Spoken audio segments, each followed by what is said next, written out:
Hola, mucho gusto, les saluda Lizeth Valdivieso, soy una artista ecuatoriana, militante feminista también, y hoy quiero compartirles mi historia.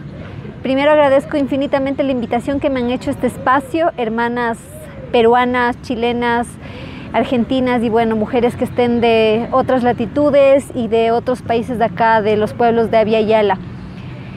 Yo voy a hablar ahora desde una manera muy personal de cómo el arte ha sido mi herramienta de resistencia feminista, y pues para mí es importantísimo para llegar al punto de ya el trabajo concreto, contarles un poco quién soy y contarles mi historia. Yo fui una niña criada de una manera que me imagino que muchas se van a identificar, como en la vieja escuela, con castigo y premio. Vengo de un hogar bastante conservador. Mi padre era militar, mi madre era catequista, bueno, lo sigue siendo hasta ahora, entonces tenía como las dos partes muy estrictas de mi crianza, ¿no? Por una parte el lado militar y el lado bastante religioso católico. Y yo soy la primera hija y también soy la primera nieta, entonces siempre intenté ser el ejemplo. Eso es lo que pretendía mi familia, que sea el ejemplo para mis hermanas, para mi hermano, para mis primas, porque pues claro, la niña mayor tiene que portarse bien, y yo lejos de eso era bastante rebelde, bastante traviesa, bastante inquieta, y no sé, como que no encajaba de alguna manera con ese mundo que querían que yo lo viva, ¿no? Lamentablemente, supongo que por la crianza que también recibieron mis padres, hubo bastante maltrato. Puedo decirlo ahora ya sin ningún tipo de rencor, porque entiendo que mis padres así los criaron: no te portas bien, te felicitamos; te portas mal, correazo. Pero ahora lo he sanado, ahora que ya soy adulta puedo ver a esa niña que quizás estaba inquieta de alguna manera porque lo que buscaba era espacios de arte. Y no vengo de una familia donde le metieron a talleres de música, de teatro, de nada. La única forma de calmar un poco mi travesura, mi rebeldía, era metiéndome a grupos religiosos, a coros de la iglesia, y pues bueno, así crecí. Pero siempre sentía que algo en mi corazón latía por otra parte. Siempre supe que como me criaban y las cosas que me decían no estaban bien. No sé por qué tenía esas ganas de cuestionar. Llegaron mis 15 años y creo que la vida me transformó, o mejor dicho, me regaló algo que creo que estaba hecho para mí, y fue el teatro. A los 15 años de edad fueron un grupo de pelilargos, rebeldes, locos, vestidos de colores a nuestro colegio. Yo estudiaba en un colegio solo de mujeres. Y pues nos fueron a invitar a quienes quisiéramos participar de un grupo intercolegial de teatro, que iban a participar otros chicos y chicas contando la historia de Atahualpa. Y yo nunca en mi vida había hecho teatro. Peor aún, había visto teatro, porque vivía en una ciudad bastante pequeña del Ecuador que se llama Ibarra, y que casi esos espacios no habían, al menos en mi tiempo. Entonces era como algo tan nuevo, pero a su vez como si siempre hubiera estado el llamado ahí. Perdón por la trabada. Así que yo inmediatamente dije que sí, levanté la mano como súper emocionada, quería ser parte de ese grupo de teatro, pues, y así fue. A la siguiente semana empezamos los ensayos, y créanme que desde entonces supe que ese era mi lugar. Gente que de alguna manera estaba irrumpiendo con las leyes, ¿no? Mi primer profesor de teatro, recuerdo que tenía un libro gigante donde contaba la verdadera historia de la colonización y un poco cuestionaba como la tradición religiosa, ¿no? Y cómo el catolicismo fue impuesto. Y a mí me hizo clic inmediatamente, como que no dudé de lo que decían ellos. De inmediato empecé a sentir que realmente eso era lo que yo siempre había pensado, pero que ahora alguien me daba la razón. Poder estar en escena, poder interpretar un personaje, poder pararme frente al público y decir así con furia lo que tenía dentro, porque mi primer personaje en la vida era un chamán.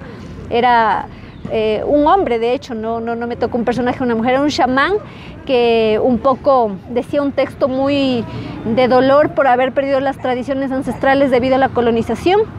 Entonces tenía que tener mucha furia, mucha rabia, pero también en un momento tenía que sentir ese dolor. Y me acuerdo que me salió con tanta fuerza ese personaje que simplemente yo dije, eso es lo que quiero hacer por el resto de mi vida. Sentí como una revelación cuando podía tener en mi piel ese personaje. Y nunca más me fui del teatro. claro, cuando me gradué del colegio, yo ya decidí que quería estudiar teatro y que eso era mi camino, el arte en general, pero para mi familia eso no era posible. Obviamente ellos querían que estudie una carrera que me dé plata, alguna ingeniería, leyes, algo, pero no. Yo en ese momento decidí rebelarme, entonces me independicé y tengo la bendición desde que empecé en el teatro a los 15 años, 3 años después, o sea, a los 17, 18, ya empecé a trabajar justamente haciendo teatro. Mis profesores me incluyeron en su grupo profesional, también empecé a dar talleres y fue como todo dándose de una manera tan fluida que yo siento que en verdad era para mí. Así que puedo decirles a mis padres, bueno, ustedes ya no me van a mantener y yo me voy a sostener por mí misma y voy a estudiar lo que yo quiera.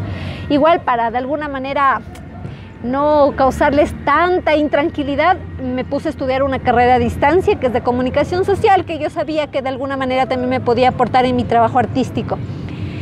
Entonces, bueno, seguí haciendo teatro y también empecé a involucrarme en la parte de gestión cultural, que ya tenía que ver con la organización de festivales que pues mis profesores, mis directores organizaban o que eran parte de, y también me empecé a vincular con otros colectivos de jóvenes como voluntaria, o también a veces sí eran trabajos remunerados, pero la idea era aprender un poco de gestión. Entonces yo participé de la realización del Festival Internacional de Teatro Clown, del Festival Lengua de Brujo, del Festival Amazonía Indomable y bueno, varios espacios de arte social. Y ahí como que empecé a entender que también el arte podía ser un mecanismo de lucha para aquellas causas que a la gente le mueven, ¿no? En el año 2014, cuando yo tenía 24 años, llegó un momento en que quería crear mi propio espacio porque era muy bello ser parte de estos festivales, pero sentía que de alguna manera no era la voz 100% lo que me representaba. Quería como algo que me nazca más desde el corazón. Entonces, para mí siempre ha sido un llamado también el tema de género. Creo que siempre fui feminista sin que me lo haya asumido. Recién a mis 20 y pico años empecé a asumirlo y dije, pues nada, es momento de que mujeres como yo, que se han sentido incomprendidas, que han estado un poco invisibilizadas en este camino del arte, que han tenido como de pronto crianzas un poco complicadas en un contexto como Ecuador, un país tan conservador, nos encontremos. Y entonces decidí crear el Encuentro de Mujeres Alas de Luna, que en su primera edición sí fue más planteado como un festival. Obviamente toqué muchísimas puertas. A mí me interesaba que mujeres artistas nos encontremos, pero que también podamos llevar talleres a los adolescentes de las distintas instituciones educativas de mi ciudad. En ese momento vivía en la Amazonía ecuatoriana, se llama Puyo, Pastaza, esta ciudad. Entonces yo quería llevar también estos talleres a través del arte y así se pudo hacer la primera edición de Alas de Luna. Y luego me di cuenta que realmente no era tan festival Alas de Luna, sino que más bien era un encuentro, porque a mí no me gustaba la idea de que lleguen, se presenten y se vayan, o lleguen, compartan su taller y se vayan, sino que realmente todas podamos convivir los días que dure todo este espacio. Así que el siguiente año ya fue más planteado como encuentro. La siguiente edición fue en el 2015. Después en el 2016 no pudimos realizarla. En el 2017 me mudé a las Islas Galápagos por un tema de trabajo, que igual empecé a trabajar con la Asociación Uniendo Fuerzas Formamos Futuro, que es una ONG que está muy enfocada en los proyectos de arte y educación en las islas. Entonces a mí me parecía chévere ir a aportar.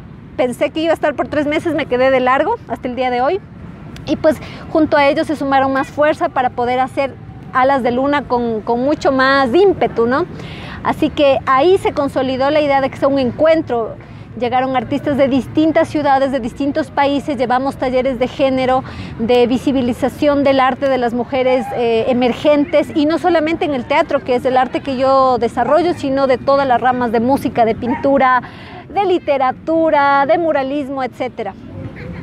El 2019 también pudimos ya hacer la 4ª edición del encuentro. Obviamente es un sueño que nació desde mí, desde una necesidad muy personal, pero que ahora ya forma parte de un colectivo y que yo siento que ya nos pertenece como grupo. Entonces, aunque yo estoy a la cabeza de ese proyecto, mis compañeros me nutren, compañeros y compañeras me nutren, me dan nuevas ideas y cómo poder hacer que este encuentro nos permita realmente, así como dice la palabra, encontrarnos, tejernos. A continuación, yo al finalizar mi ponencia les quiero compartir un pequeño video de lo que fue la última edición, porque este año 2021 vamos a hacer la 5ª, pero ahí van a ver un poco reflejado el espíritu de lo que es Alas de Luna, ¿no? Más allá de la parte técnica o de todo lo que tiene que ver con el proceso político y artístico de este encuentro, yo quiero hablarles y cerrar con esto mi intervención de que los sueños, las propuestas, las ideas para mí están conectadas plenamente con el espacio individual. Todo lo que es en colectivo primero nace de acá. Entonces para mí ha sido una búsqueda constante. Siento que Alas de Luna igual está en un proceso de construcción y que todos los espacios que yo he podido generar, porque aparte de Alas de Luna también mantenemos un espacio llamado Sororidad y Movimiento para mujeres víctimas de violencia de género, que para mí el teatro siempre ha sido un mecanismo en el que las mujeres puedan explorar como su cuerpo, su amor propio, su empoderamiento. Y bueno, otros espacios que tienen que ver también con mis obras, con temáticas justamente de eso, ¿no? De luchar contra la violencia, de visibilizarnos más fuertes, de también un poco demostrar la realidad que está pasando en nuestro país y que seguramente es la realidad de todo el mundo, sobre todo de Latinoamérica. Nada de esto para mí sería posible si no partiera desde esta intuición, desde este deseo, desde estas ganas de aquella niña que fui, incomprendida, tachada de loca, tachada de traviesa y quizás con muchas heridas que aún siguen en proceso de sanación. Nada de esto fuera posible. Creo que ahora la proyección de afuera es lo que de alguna manera está dentro. Entonces considero indispensable esta frase que siempre dice: lo personal es político. Yo creo que lo individual es político y lo individual hace que lo colectivo sea más fuerte. Quiero cerrar agradeciéndoles y diciéndoles que aquí estamos para seguirnos tejiendo y encontrando. Aún no sabemos fórmulas mágicas de cómo resolver todos estos problemas que nos duelen, tantos femicidios, tanto maltrato, el aborto penalizado y un montón de causas que a las mujeres actualmente nos unen. Pero sé que por lo menos empezando a escucharnos, a mirarnos, a entendernos y aprender unas de las otras, vamos haciendo que este camino vaya cobrando más fuerza. Muchísimas gracias, un abrazo a cada una de ustedes desde aquí, Ecuador, mitad del mundo.